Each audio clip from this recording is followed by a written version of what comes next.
Hello and welcome to Buzz This Week. My name is Tanay Tiwari. Diwali की सोन पापड़ी आपने सारी forward कर दी है. In most places you can't go out of home because of pollution. So have some cricket news on the show this week. Delhi में तो smog चल रहा है.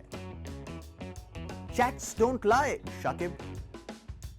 The big show takes a break. Your cricket revision. And hello Anushka, chai pee lo.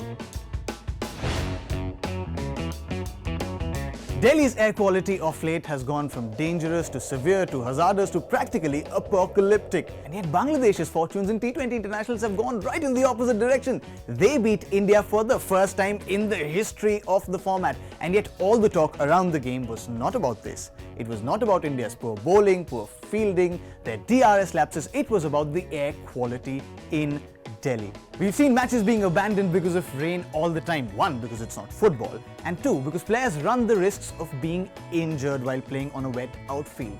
Players also run the risk of really serious respiratory diseases. What would have happened if they abandoned the game entirely? There would have been a few unhappy organizers, the fans would have exhaled their discontent, but at least they would have inhaled healthy. A WhatsApp chat between Shakib Al Hasan and a potential bookie got him banned by the ICC for 2 years from all forms of cricket, with 1 year being suspended. There was a furor across the cricketing world regarding this. Michael Vaughan and others on the other side of the poll saying that this was a lenient sentence, while all of Bangladesh, including their Prime Minister, backing their hero Shakib Al Hasan. Now here's the thing. Shakib is a premier all-format all-rounder for Bangladesh. And not only that, he plays in all the leagues across the globe. He must have been reminded by the ICC's anti-corruption unit about these things so many times, and yet he failed to report not one, not two, but 3 advances from a bookie over WhatsApp. And Indian fans, this is not that WhatsApp spying. Glenn Maxwell is one of the most sought-after T20 stars in the world. He can play the swankiest of shots, he can roll his arm as a bowler, and he's a gun of a fielder.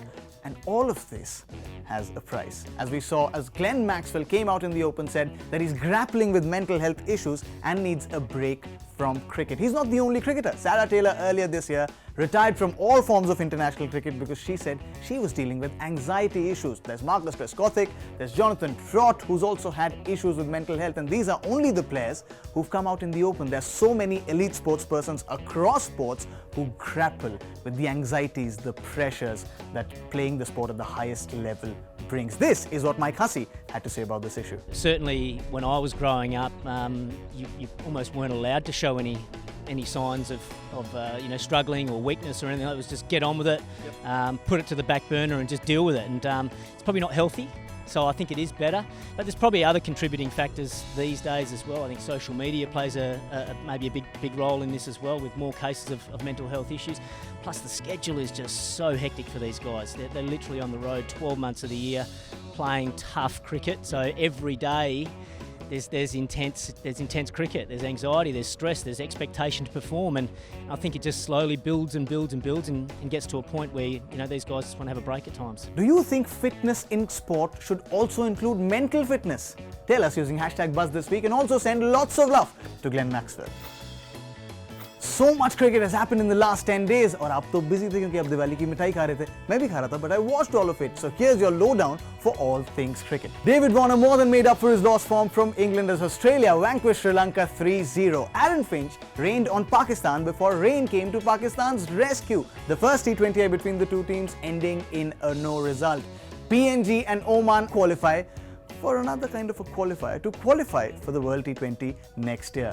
England beat New Zealand in the first T20I, New Zealand beat England in the second T20I. The series is levelled 1-1. And then there's this thing that happened in Delhi. I couldn't see through the smog, but I heard it was a good game. Breaking the internet this week is this tweet from Anushka Sharma where she is steaming. At the heart of this matter is Farooq Engineer's statement stating that he saw the Indian selector serving tea to Anushka Sharma and she was not having any of it. He smelled the coffee and this one was too strong.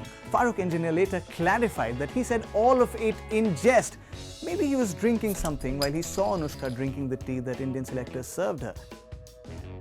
That's all that we have for you on this episode of Buzz This Week. Throughout the next week, I'll be on the fences catching all cricketing news like Harmanpreet Kaur did and bringing the best ones for you. Also, Anushka, I also drink coffee.